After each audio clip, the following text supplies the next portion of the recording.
imagine the kitchen fight from The Raid with the crackling dialogue from A Few Good Men. You can't handle my fist. Yeah. Welcome to Recotopia, a happy home for recommended movies, shows, and music from two people you can definitely trust. Trustability varies by region, no guarantees implied.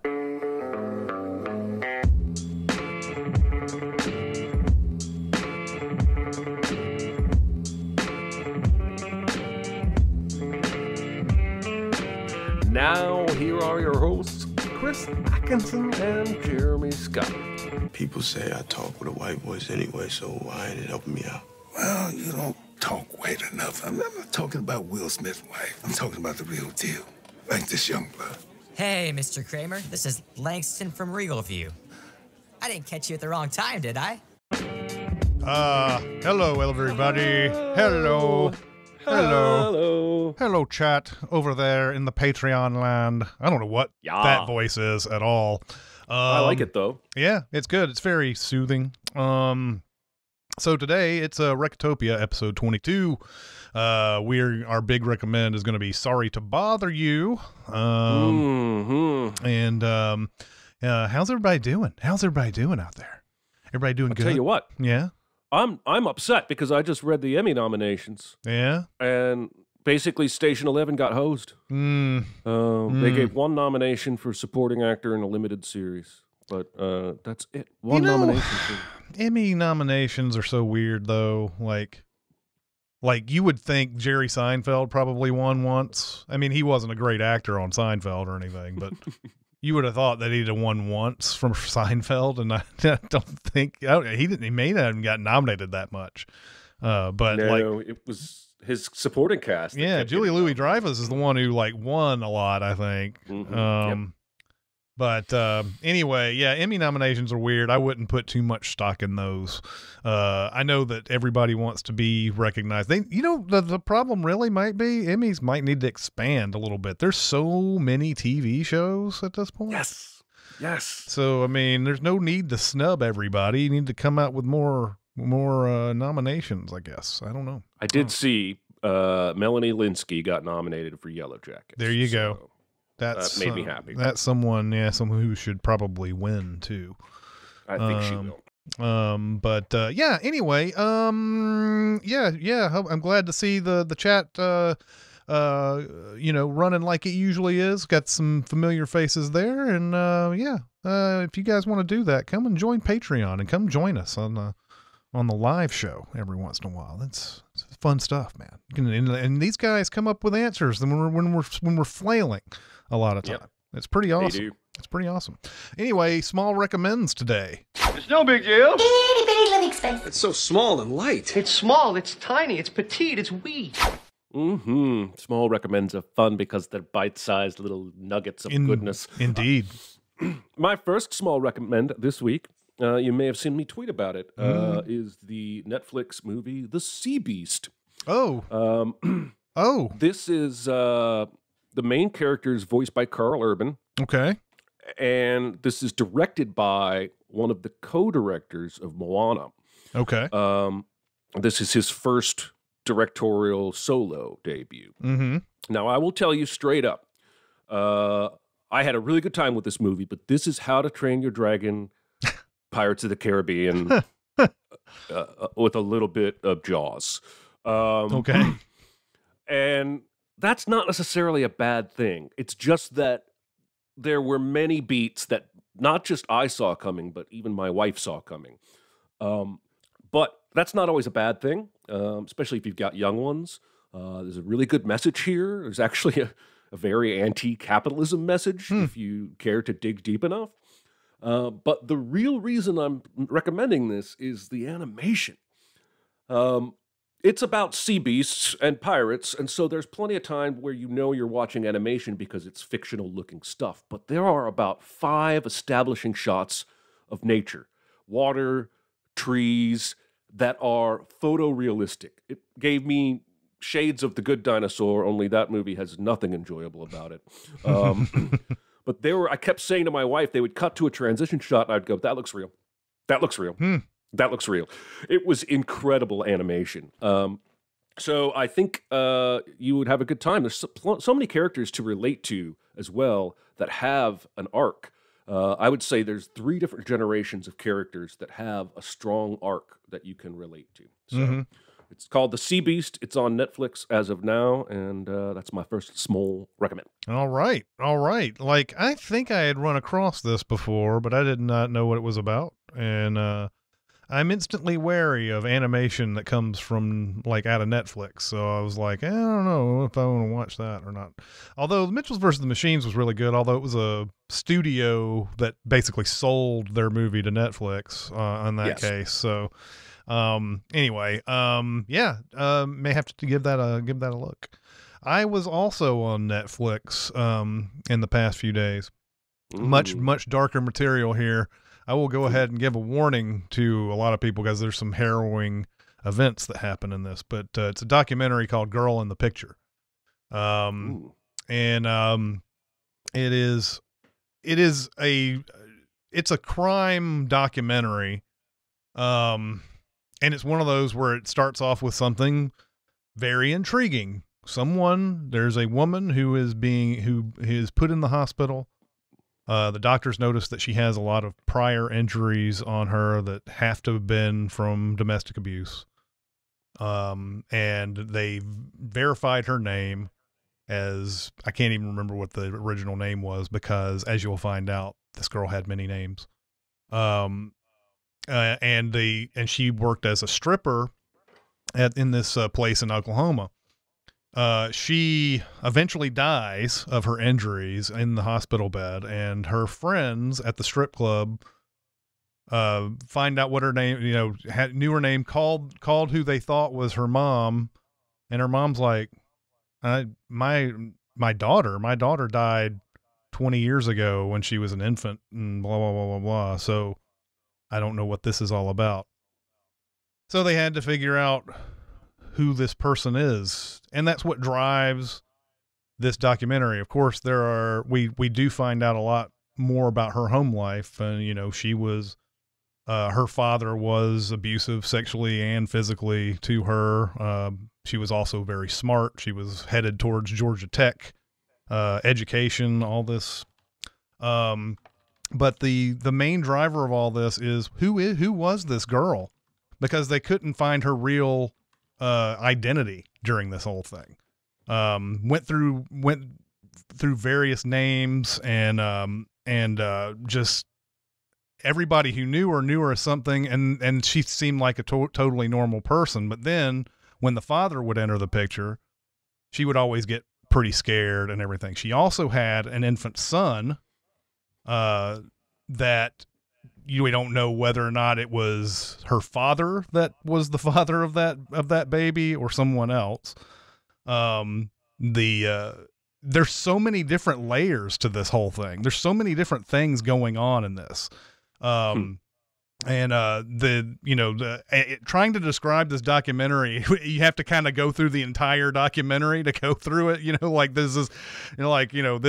They had to try to find this guy because obviously he was like, they believed he killed this kid. They killed his daughter's son. And man, I'm like making it confusing because it's like there's just so many different things that are going on in this thing, but it's really interesting. Documentaries about this type of stuff usually focus on the killer. This does focus somewhat on the killer, but it focuses on her mainly, and that's one thing that a lot of these documentaries don't do. A lot of times is they'll focus on Ted Bundy, but they won't focus on all the victims of Ted Bundy. Right. And so this one has a lot of twists and turns to it. People who dedicated their lives to trying to figure out who she was, where she went, the life of the father, the life of her son. There's never been any verification about what happened to, through most of the documentary, you're like, what happened to her son? You just assume that he died. He got killed by this horrible guy, but you don't really know. And he's not very forthcoming about what's happening. So So yeah, it's one of these. It's got a lot of harrowing stuff in it. I am doing a terrible job discussing what it's about. But it intrigued me. But it's very intriguing, and in fact, I'm kind of glad I'm not doing a very good job, because you want to find out all the revelations for yourself in this as to who this girl was and why her life was the way she was. So yeah, that was it's really good. It's got a 7.3 on the IMDb, and I don't know if that's a pretty good rating, but it's not like as high as I thought it might be when I take a look. So maybe there's something in there that people aren't responding to in all of this. But interesting. But I thought it was very good and intriguing, and it's got a lot of like satisfying twists and turns to it. So, all right, right on. All right, I have another small recommend that probably everyone has already seen. And I'm surprised to be recommending Doctor Strange in the Multiverse of Madness. Well, this would be the second time, actually, we're recommending this. You recommended it, right? Yep. But I had not seen it at the time. And I have now seen it, and every now and then it pays to just let a movie come and go and then see it on your own terms. Because this was kind of a divisive movie, at least from the people that I know and follow, because I had people on one side saying, I really hated this. And I had people on the other side saying, this was awesome. There's so much Raimi in this. And I think if I'd seen it right in the midst of all that, I might have been torn to go one direction or the other. In the end, I think it's probably a solid B, maybe a B+. There's a lot of really good Raimi stuff in here. And the cameos, I don't want to spoil the small recommends, but the cameos didn't bother me the way they did in No Way Home, because they were cameos and we didn't write a third of the story around their appearance. I liked the first Doctor Strange movie. I liked it mostly for the visuals and for what I think is one of the most humorous climaxes, villain defeats of all time.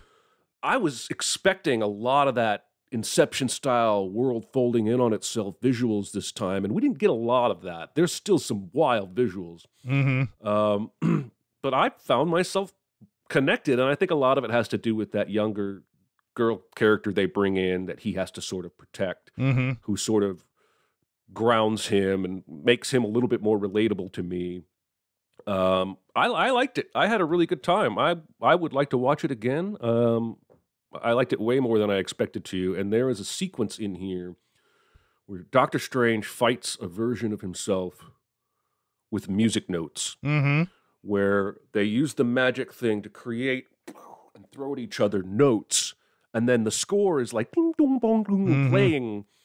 It's one of the most visually stunning, pleasing sequences I've seen in the entirety of the MCU. It gave me giggle fits. I really, really enjoyed that. And I don't know who came up with that, but that's one of the coolest ideas I've seen. So anyway, if you haven't seen it, if you were holding off because you heard some negative things, I at least endorse the Multiverse of Madness.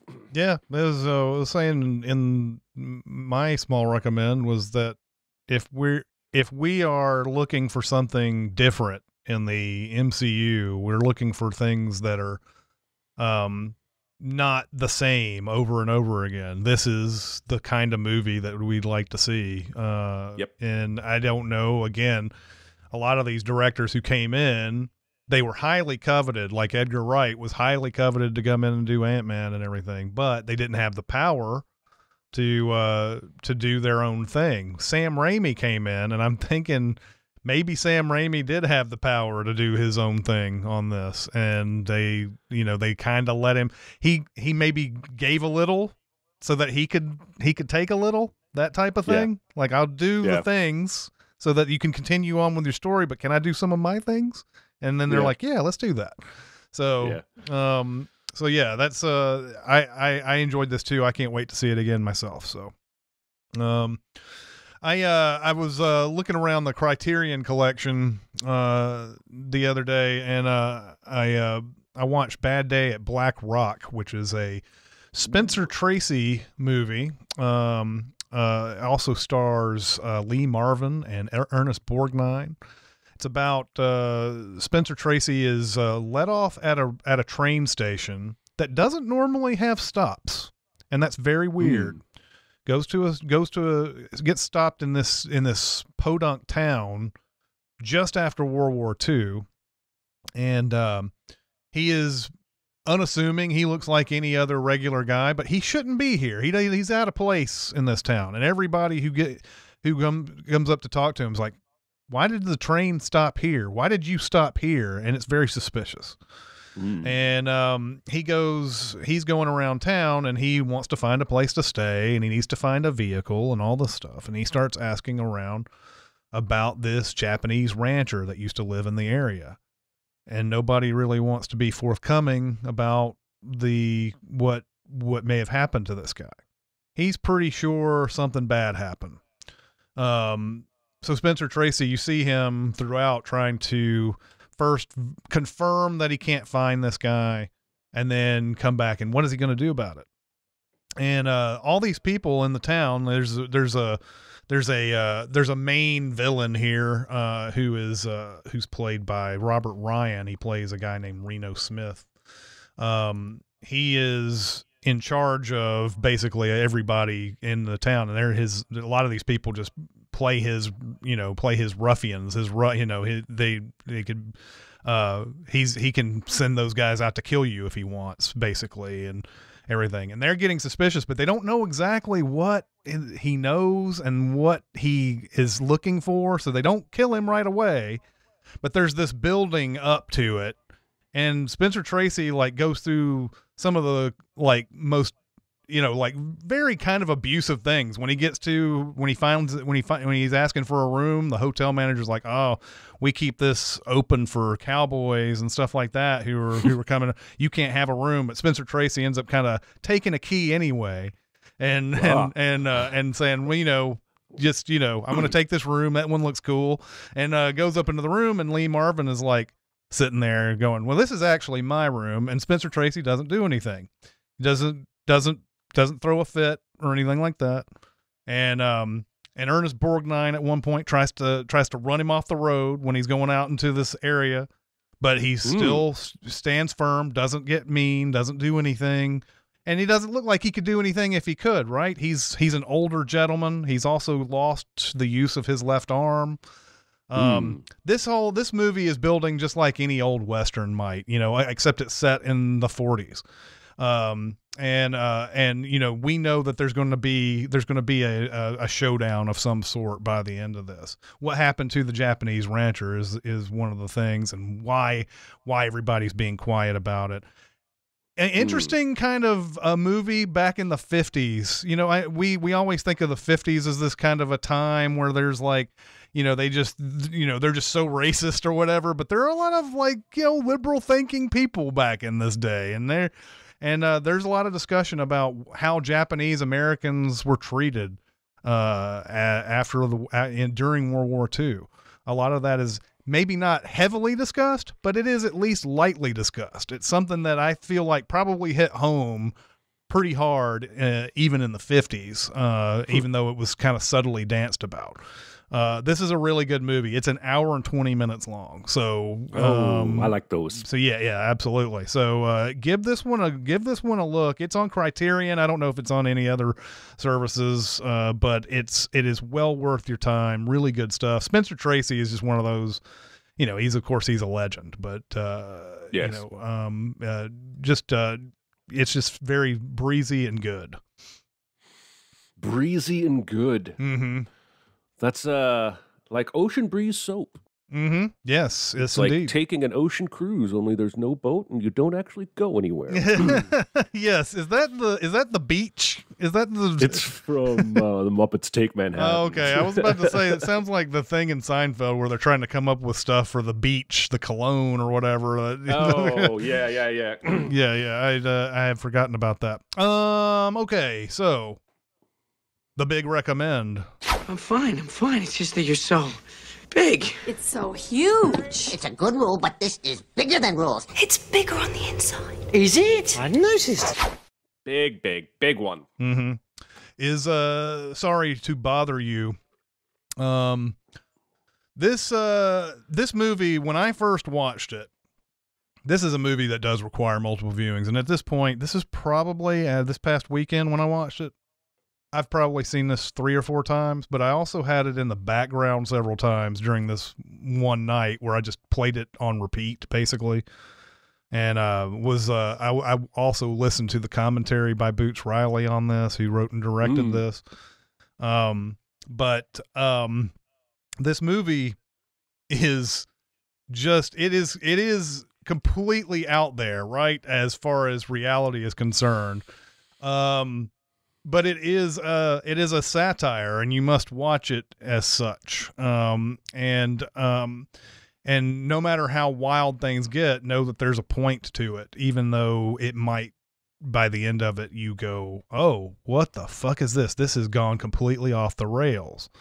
Even though it goes off the rails by the end of it, there's a whole method to the madness, at least to the way I understand it. So, and maybe to some people, it's just weird, whatever. But anyway, let's talk about this. This movie is just a really funny exploration of poverty, essentially. Lakeith Stanfield lives in his uncle's garage, with his girlfriend, played by Tessa Thompson, and they can't even make out without the garage door opening and the whole neighborhood seeing them and everything.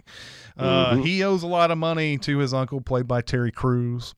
And he's looking for a job. So the job he goes to apply for is this telemarketing service, and he lies about everything that he's done in the past. It looks really good though.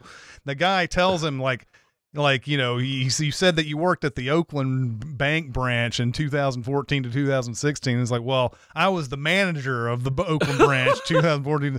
He's like, you know what that means? You weren't fucking there. You fucking lied.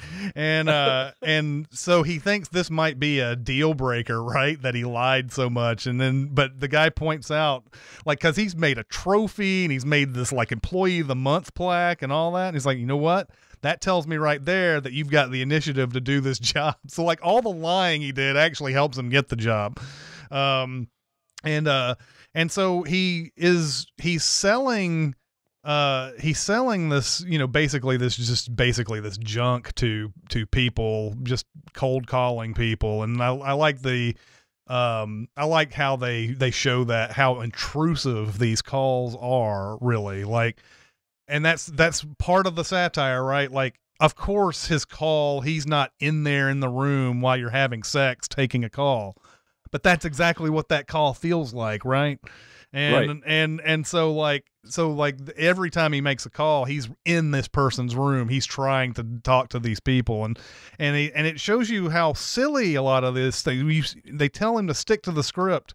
This woman, he calls this one woman, and the woman is like, "Oh, my husband died," and blah blah blah, and then he's like, "Oh my God, what do I do with this one?" And he finds a thing on the script that says, well, it's interesting you talk about that because we have this product and everything. And she's just hangs up on him. But he quickly comes to realize that he may not be able to sell his stuff because he's not using a white voice. This is the first one, one of the big reveals of this movie of having to use a white voice. Danny Glover is in here, and from what I understand, there's a point where he says, "I'm too old for this shit," and Boots Riley did not write this with Danny Glover in mind, and forgot that line was in there. So it ended up being a fun Lethal Weapon callback, even though it wasn't supposed to be. But anyway, Danny Glover tells him he needs to start using your white voice, and this is something that I've heard quite a bit, that black people have to use different voices in places, in different situations and everything. So this is one where he's using it to sell things. He has to basically not be himself to sell things. And after a while he becomes very good at it because he's got this white voice and he's got a natural salesman ability. The white voice is played by David Cross. It's just really funny seeing David Cross's voice come out of Lakeith Stanfield and everything. And later on, there's another salesman that has Patton Oswalt's voice that comes out. But the whole goal of this thing is to try to become this mega collar or whatever, the super collar or whatever it is, to make the real money. You can go up in your own, just like this elevator that's like a living room almost and go up to this higher floor and sell this mystery thing that nobody really knows what they're selling up there, but that's where you make the real money. Conflict of this, though, is that he's getting good at this and he's being noticed, while the workers down on the ground want to form a union. They feel like they're being shit on, and of course they are. They're being shit on. Stephen Yeun, who you might remember from Minari, is the guy who's running this, who's leading this charge to get a bunch of people to unionize, put their phones down at 20 minutes, and not make this company any money. Called Regal View is their name. But he's getting good at it, and there's a conflict because he's hey, yeah, we want to make sure that the workers get what they want, but at the same time, he's about to be promoted.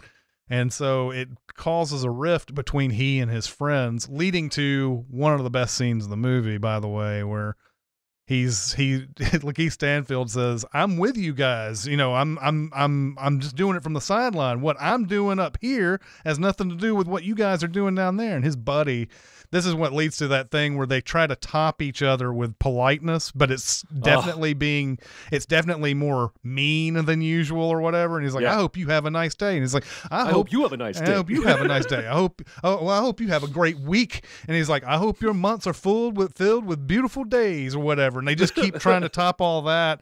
And then they're like, you know what? I think we should go to the bar and get a drink. How about 2 drinks? No, 3 drinks. They get all the way up to 10 drinks. It's one of my favorite scenes of the past 10 years, probably, that trying to top each other with the politeness. But yeah, when to sort of put a button on it and then figure out what you thought about this movie, when he gets called up to the super collar status, he finds out that this is about selling. Basically, it's selling people. He is selling slaves. There is this company called Worry Free, which is housing their employees at the place that they work and doing commercials. They're like, "Hey, look at this life you can have." Basically living with 6 other people and having children with everybody. It's just having children in those circumstances. You are always going to be at this place working and living for no wage. It's basically, in return, you get a roof over your head. That's basically all it is. And the things that they're, the first one he has to do is something like, was it a phone company or something like that? I can't remember what it was, but it's basically selling off free human labor to help this phone company crush this other phone company, who have to pay for their employees, those dumbasses. So anyway, what did you think about this movie? I believe I said last week that I had seen this movie once. In hindsight, I had seen half of this movie once. Okay. What I want to say most is that this movie fucked with my head. And I see immense artistry and craftsmanship at work here. I really, really do. I personally think its messages get a little muddied by the end because it's saying so much. Yeah. But man, it's audacious, and I absolutely applaud it for daring to do almost all the things it does to do. God, there's so much going on here. I think that's elevator password where the girl types in 75 different numbers. There's a point where she says almost done, and it's like more buttons than she already pressed. There's a little Zucker Brothers in that moment. A little bit of the airplane goofiness in this movie. Mm-hmm. That is probably my single favorite gag. I probably laughed more at that than any other moment in the movie because it just keeps going. You think, 25 buttons is probably enough to make this joke. But I bet she presses 75 or 100 different buttons. It just keeps going. Meanwhile, you have the elevator voice is played by Rosario Dawson. That's another fun little thing. Yeah. I think it's fascinating. This movie has two main messages, I think. Poverty versus wealth, like you were talking about. And then I think it's trying to say a lot about race, too. Mm-hmm. And I guess that's maybe where it gets muddled for me, is that it ends up taking a wild left turn into horse people country that is entertaining, but really basically pushes the racial themes to the side for the most part and ends with the rich people fucking suck and probably always will. I did not see the horse people coming, I've got to admit. No matter how much wild shit they threw at me the first 2/3 of that movie, I thought for sure he was on drugs, like the cocaine he had snorted was fucking with him and he was hallucinating for a good 5 minutes. I was like, well, when's he going to come out of this drug trip? It's not a drug trip. They're half horse, half people. But I do think it almost has to be this wild in many ways, because there's so many movies that are more subtle, that have come before to make some of these same points, but not from this guy's perspective. I liked it. I don't know if I enjoyed it enough to say I love it and I want to watch it over and over, but I do want to watch it again, because there's, like you said, there's so much going on. I don't think it's possible to take it all in on just one viewing. It blows my mind that this and Blind Spotting were shooting in Oakland at the same time. Yeah, I know. It's just two masterworks, two young directors going, I'm going to do what I want, and it's probably going to work. Yeah. I was with you on that. With the Equisapiens that show up towards the end.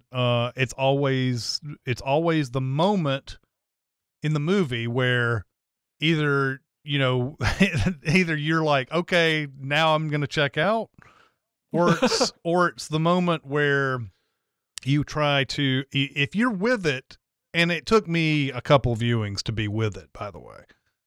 I'm going to struggle trying to come up with words here, but I think when you look in a satire world like this, satire is always putting a mirror up to society and distorting it in some way, right?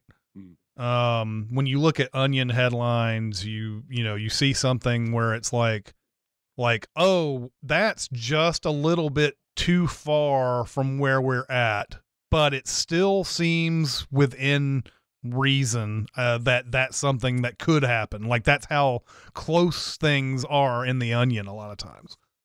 This one, I think the message is basically saying, yes, this is completely and totally ridiculous that somebody would have people snort cocaine that would turn them into horse people, and it makes them a stronger workforce that will help us out. But I kept thinking about that and thinking about it and ending up on the idea that while that is completely out there, just imagine if rich people could do that to other people. Don't you think that the groundwork is laid that they could get away with it? That's the kind of thing that I think about when I see something like this. Yes, this is visually,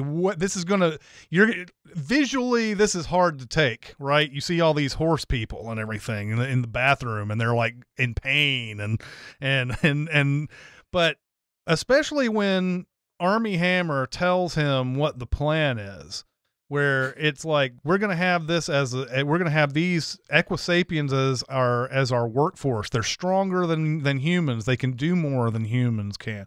And we want you to be the Martin Luther King of this group. Basically saying, we already know this is fucked up. We already know that this is going to cause problems to society. Why don't we have somebody who's out there rising against this that we can control? I'm floored by the message that sends.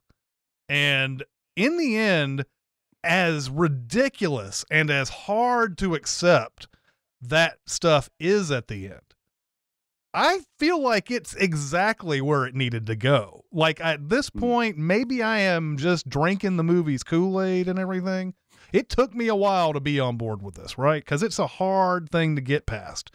This movie's been kind of funny and little Zucker brothery at times, and then all of a sudden they throw horse people at you, right? Mm-hmm. I just think that's what the movie's message is that, yes, we have gotten to the point where wealthy people can do whatever the fuck they want, and we're going to be okay with it because people are making money in the end. And he even exposes them and goes on a 24-hour news jamboree exposing the horse people with this secret video, right? And then he says at the end, I just told everybody everything and they don't give a fuck. And that hit home for me because this was made in 2017, well before the pandemic, but this felt very prescient for me when he was like, you can show the people this horrible, awful truth and they just don't care. They don't care. So not only can rich people do whatever the hell they want, but it's almost impossible for us to empathize with other people anymore. I thought one of the most telling things the movie had to say was that they wanted him to have a white voice at the office, but at the party, they wanted him to act black. Oh my God, yeah. And the sequence where he tries to rap and then goes into... something we can't talk about. Something we can't talk about, but his face, because at first he's like, yeah, I got him now, but then I think he starts to realize, whoa, what have I done? What I don't want to be a part of this anymore. Yeah. And so I guess for me, maybe multiple viewings will help. I was expecting the punch at the end to be more racially based in terms of themes, like Blind Spotting, where it veers more into the class elements, although race and class are kind of intermixed in this country. So, maybe he's saying both at the same time. It is a movie that I can't get my head around, so it demands another viewing. But I definitely didn't have a bad time. I think that creating a whole new race to oppress is definitely saying what you're saying there. That's true. That's true. I didn't think about it from that angle. It's almost like just enough is never enough with these people and everything. I love the chat, by the way. There's a lot of stuff here that's being talked about that we don't usually go too much into chat, but this movie has definitely got a lot of people talking. Like one, Abina says, I think it makes the point that people who exploit race as employers are going to exploit people even when race isn't a factor. And yes, it's turning poor, unsuspecting into an exploited workforce. The other thing, the game show is brought up in this, the one where you get the kick, they kick the shit out of you or whatever. And that's entertainment. It's kind of like the Ow My Balls and Idiocracy and everything. It shows him at first just getting beaten up. I don't think it's I don't think it's by accident by three white dudes he's getting beat up by in that scene. Also, he can tell his story. He gets beat up, and the next thing cuts to him, he's covered in shit. And he finally is able to, he's only known at this point as the guy who's walking through a crowd and this woman throws something at him and hits his head. He wears that bandage forever, by the way. It's bleeding through.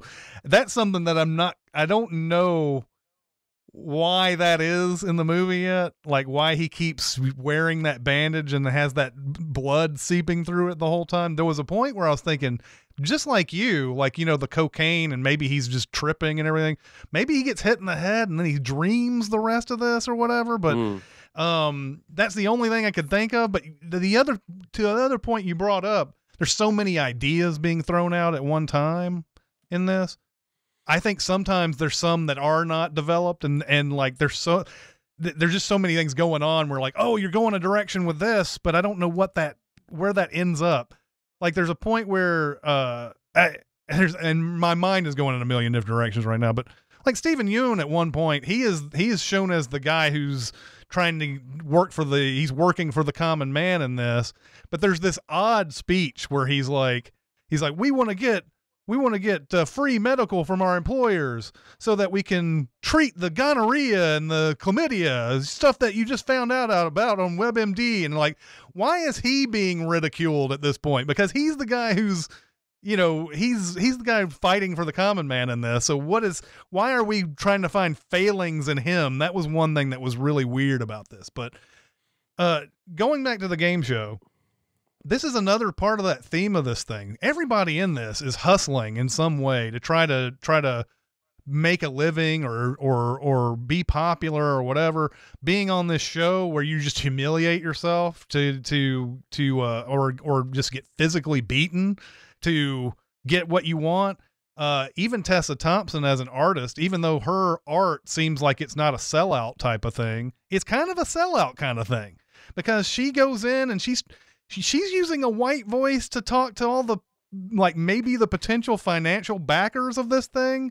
And then her whole show is reciting words from, what's the movie? Oh my God, I can't remember the movie. She keeps reciting the words from that movie. Someone's going to be able to come up with it. The Last Dragon. It's The Last Dragon. She keeps on saying that same word from The Last Dragon. And people just throwing stuff at her the whole time. She's basically naked except for like 2 hands over her boobs and 1 over her crotch.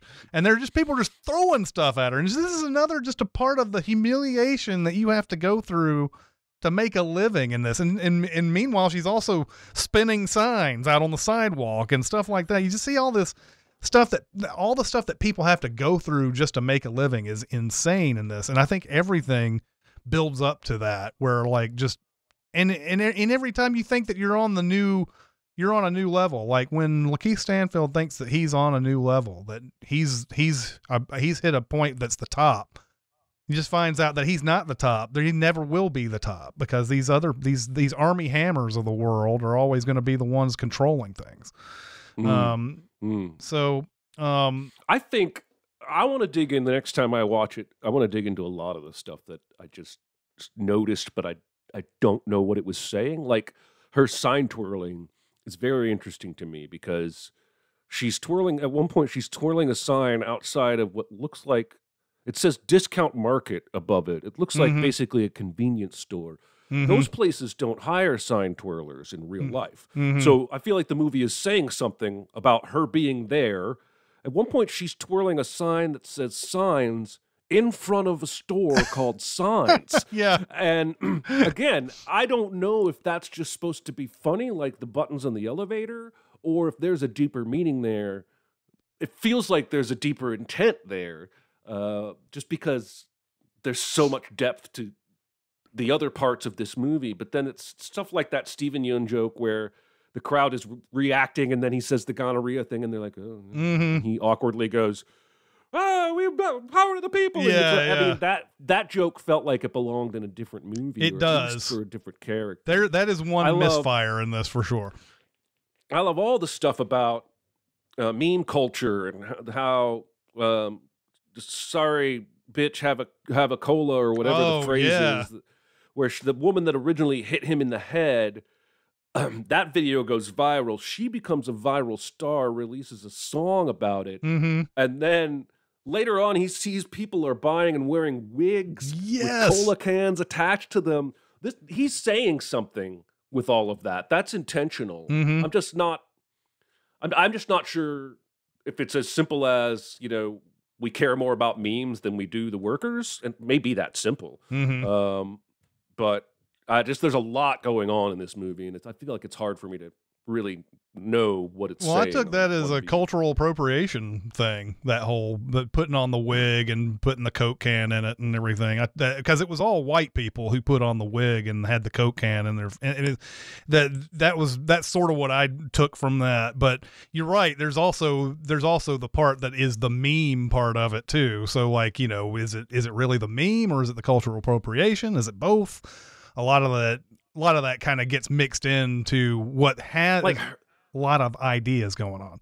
Her earrings, I feel like her earrings are really important because they keep getting commented on, and every time we see her, they're big and have a different phrase on them. And I feel like that's more than just a sight gag. I feel like this movie is an onion, man, and I gotta peel it. Peel it some more. This is something this is a movie that I wish I could sit down with Boots Riley and talk about this for like 3 hours. And just dissect every section of this. That's how much is going on in this movie. It's not long either. We've talked about a whole bunch of stuff that happens in this, and it's not a long movie by any stretch. No. But it's packed. It is packed full. There's not a minute wasted in this. So,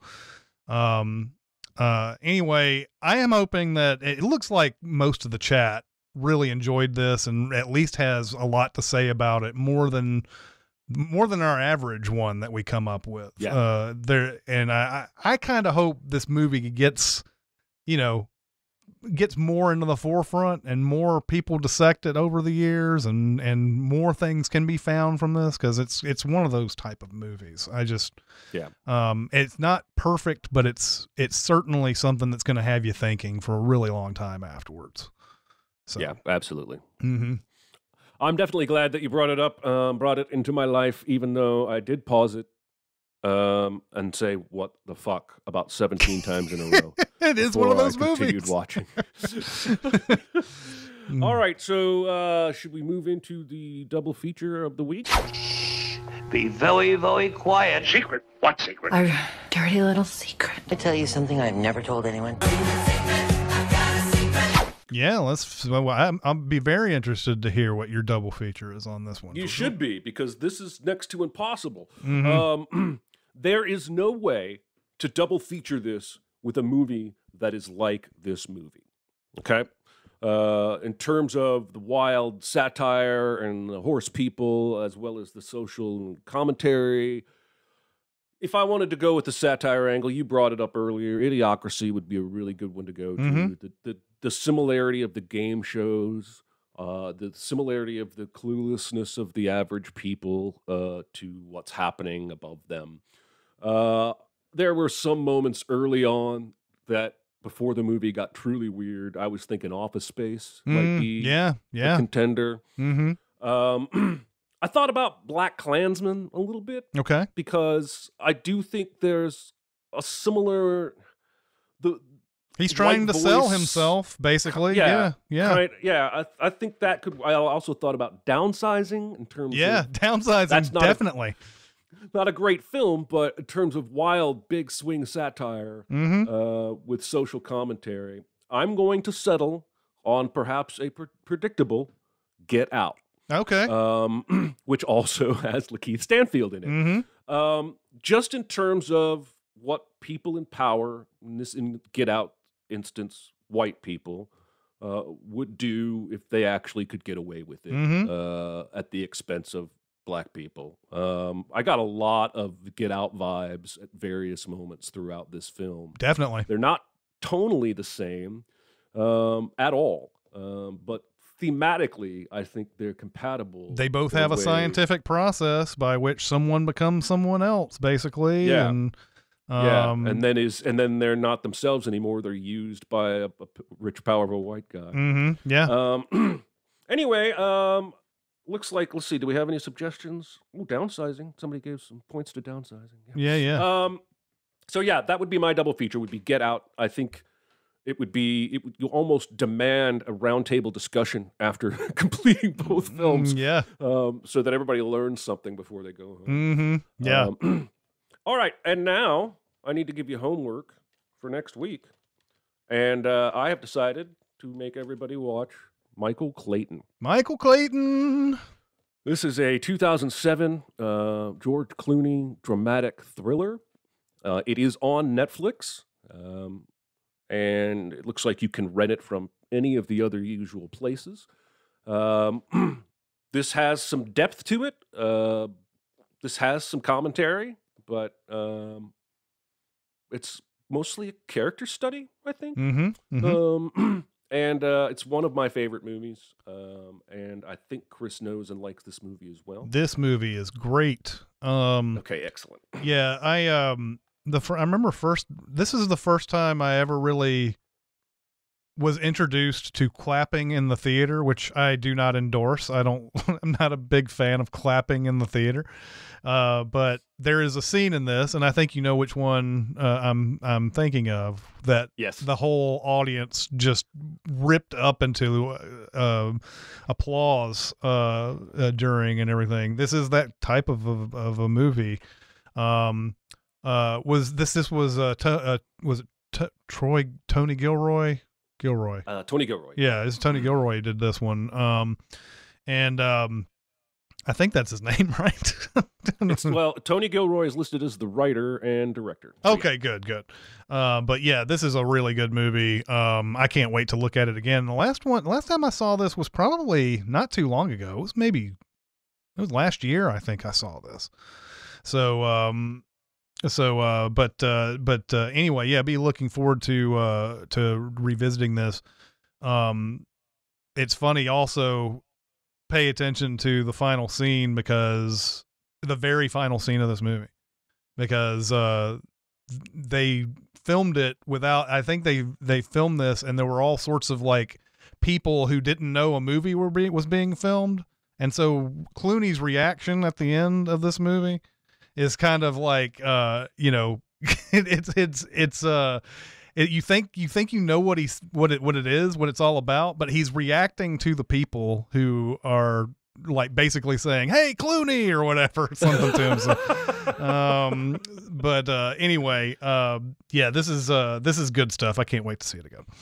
All right, awesome. You have your homework. We still have a few minutes for some questions. Okay. Several left over from last week, so let's try to get through some of these. Question. I got something to say. I want the truth. I am listening. Whose filmography do you think you have seen the most of? Okay, well, going to go out on a not so precarious limb and say, as far as actors are concerned, Samuel L. Jackson. I've probably seen more Samuel L. Jackson than any other actor.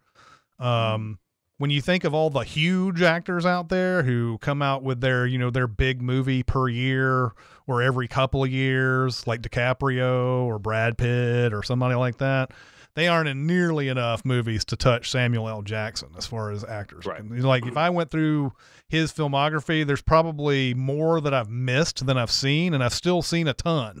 That's how his filmography is. As far as directors are concerned, it's Steven Spielberg all the way. There's I've seen every one of his features, every single one of them. There hasn't been one I've missed. That's how big of a director Spielberg is. So I've even seen a lot of the shitty ones he came out with in that last decade or so. So yeah. I choose to interpret this question Jeremy style. Okay. Which is to say, I'm going to go with Matt Damon, because between the Bourne movies and Interstellar and The Martian, I've probably seen those movies 200 times. Okay. So you're talking about percentage of filmography, but yeah. Okay. How many times I've seen his work. I wanted to interpret it different just to be weird. You know how I do. Yeah. All right, let's see who else we got here. Sam Jackson was mentioned. Spielberg, of course. MCU, of course. Indiana Jones. Oh, Indiana Jones for Spielberg. He watches alone. Yep. All right.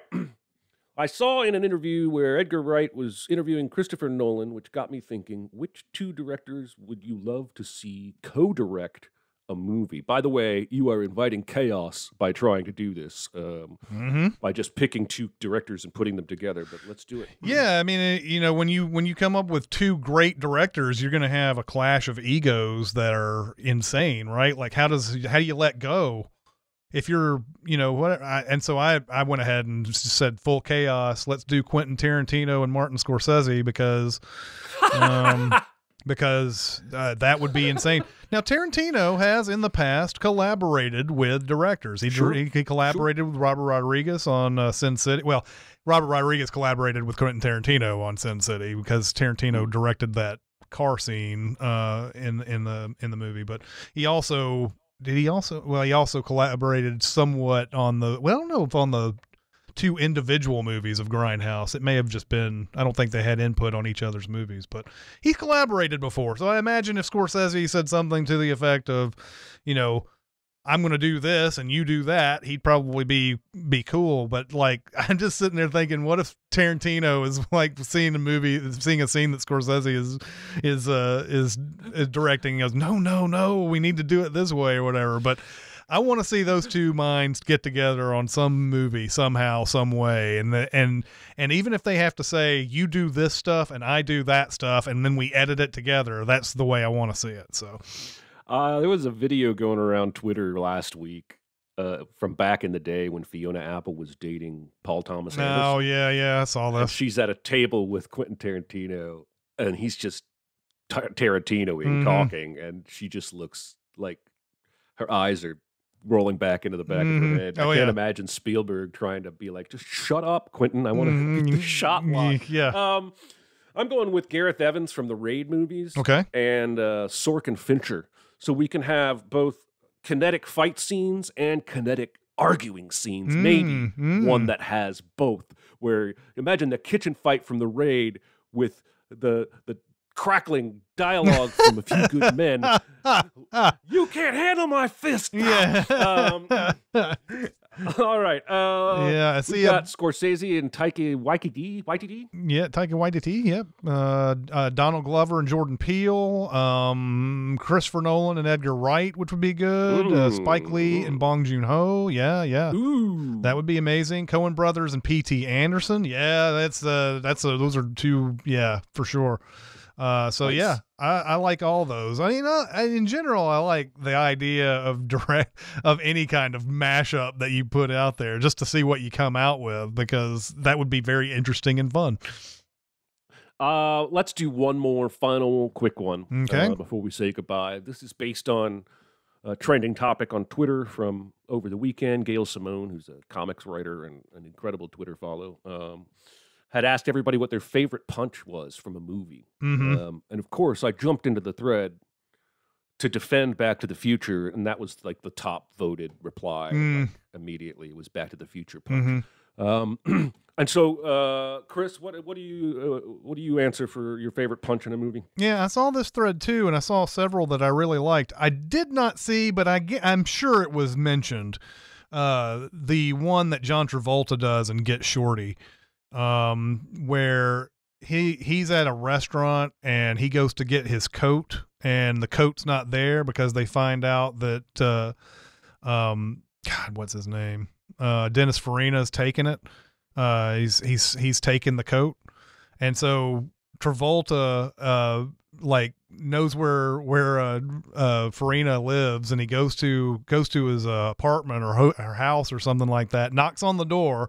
Farina opens the door, and Travolta just punches him immediately as he opens the door, and then goes and gets his coat and then puts it on and then walks out while Farina's still like, oh my God, you broke my nose. I love that movie. I'll go with there's a single punch in Batman v Superman when Batman is kicking ass in that warehouse, where there is a henchman fully upright in front of Batman, and Batman's left hand comes in and hits him, and the dude just planks onto the ground. It's like a body slam punch. That scene remains one of my favorite Batman scenes ever. But I would probably pick that punch. There's probably a bunch that I could pick, but that's the one I'm picking today. We got Hulk in the Avengers. I guess that means punching Thor away. Well, there's it's Loki, when Loki's just sitting there and Hulk punches him. I think he punches Loki and Thor he punch humorously in Thor? that movie. I don't know. Well, there's a moment where they're like standing there and Thor's next to him and he just goes and punches Thor through the wall, but I don't know where that is in the Oh, I thought that was Loki for some reason. But that's probably it. If it's Thor, then it's probably, that's the one that I'm thinking of, where they're just standing there and he just punches them. Yeah. But it looks like, there's Tony Jaa and Ong Bak. Yep. Ooh, it's the first knee thrown. It's not a punch. It's a knee thrown. And then there's Clooney getting punched and Brother, Where Art Thou? That's pretty funny. Yeah. Then there's Joe Pesci punches that dude, My Cousin Vinny. Some good stuff there. So good stuff. Anyway, next week is Michael Clayton, folks. That's the homework. And once again, I'd like to thank the chat for coming in and discussing this movie today. It was not wild, but man, there were people having opinions on this Sorry to Bother You today, and I really appreciated that today. It always adds more perspective to the movie you've watched. You sometimes watch a movie and you're like, I've got this down. This is what I think about this. And then other people come in with another perspective and you're like, oh yeah, that's another good way to think about it. So anyway, thank you guys. We will see you next time. See ya. Bye. Bye. Bye.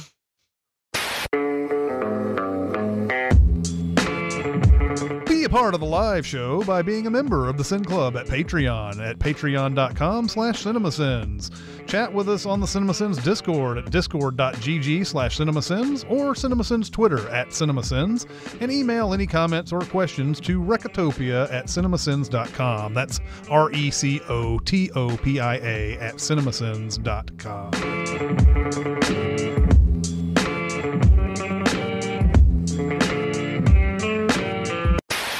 So you're Rage Against the Machine, first night of the tour.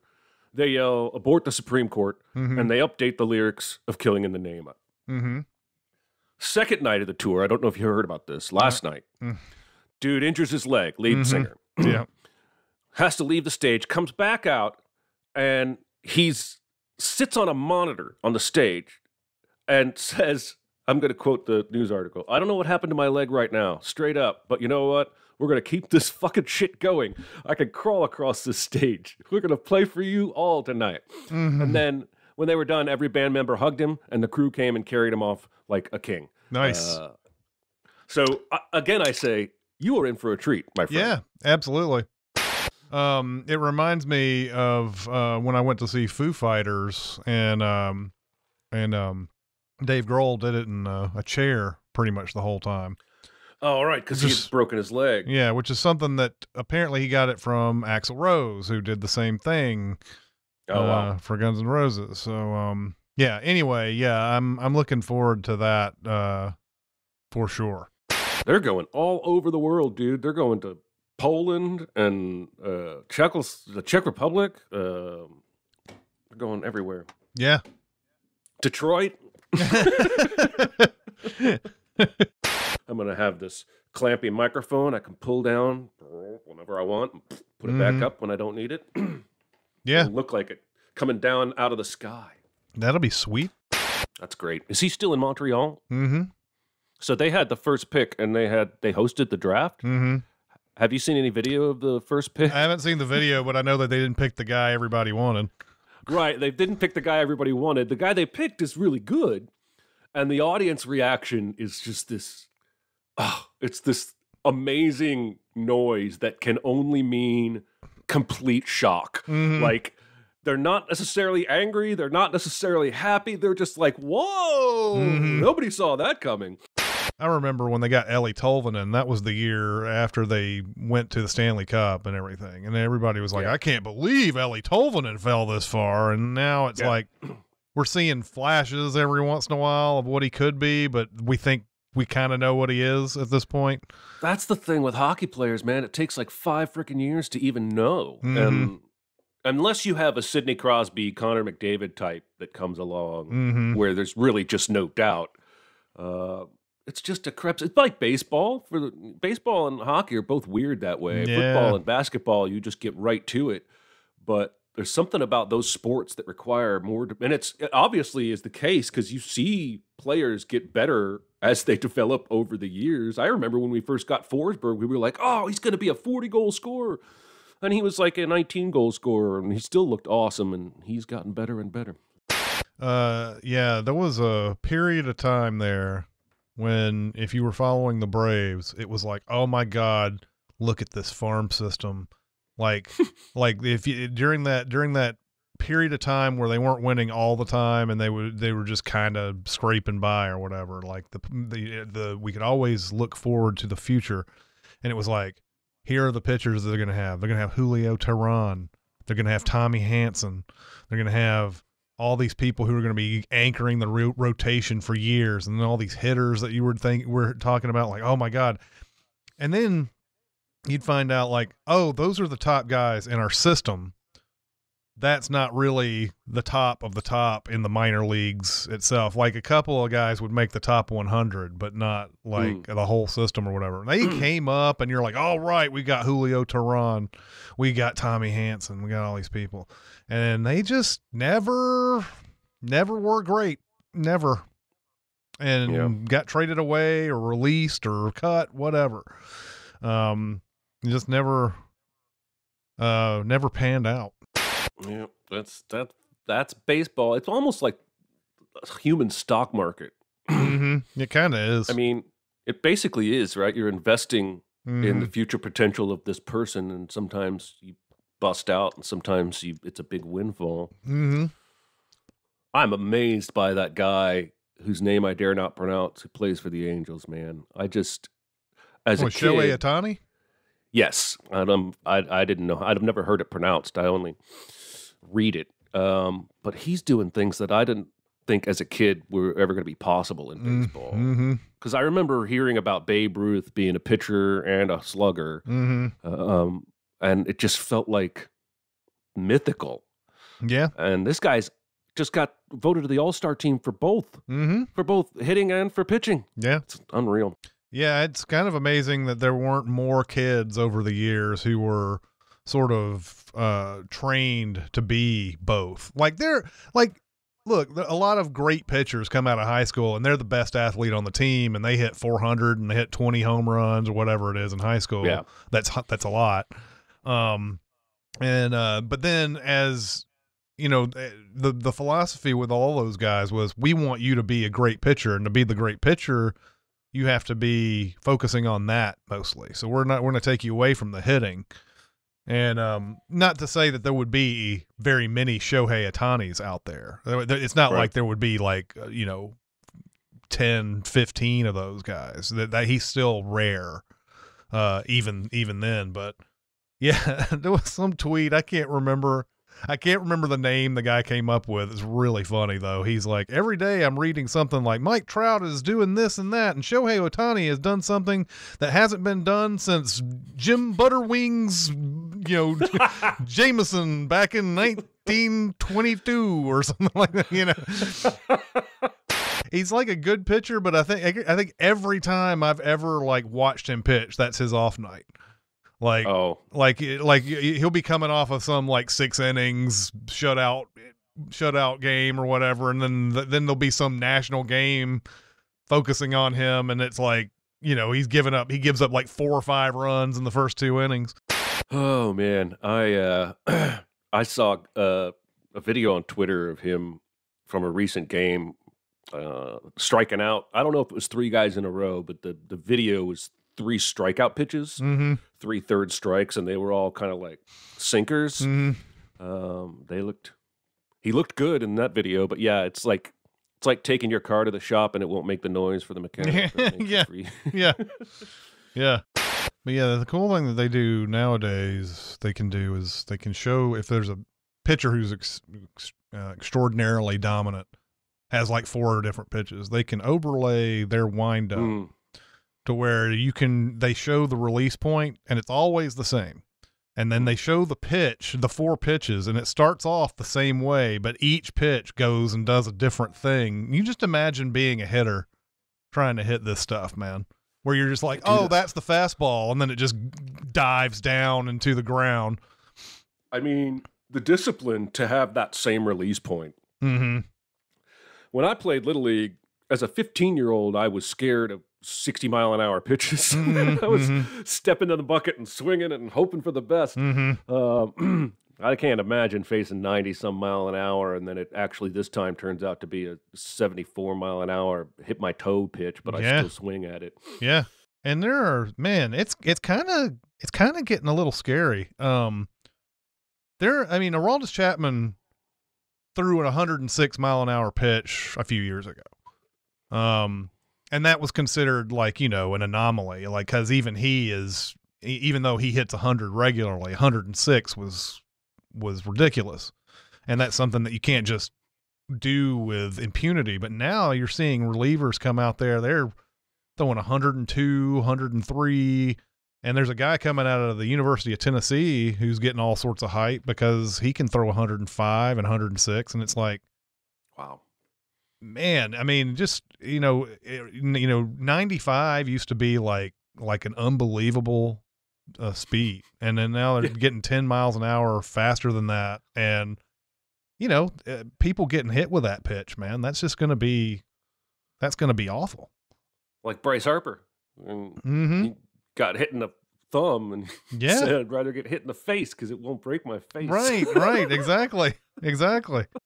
Bryce Harper, talk about a guy, man. I hated that dude when he came up. Yeah. Hated him. And part of it is because he was a young dude. He was 19. Yeah. He was an asshole. Yeah, he was a hot shot. And so like, but now over the years, I've really grown to appreciate that dude. I think he's really awesome.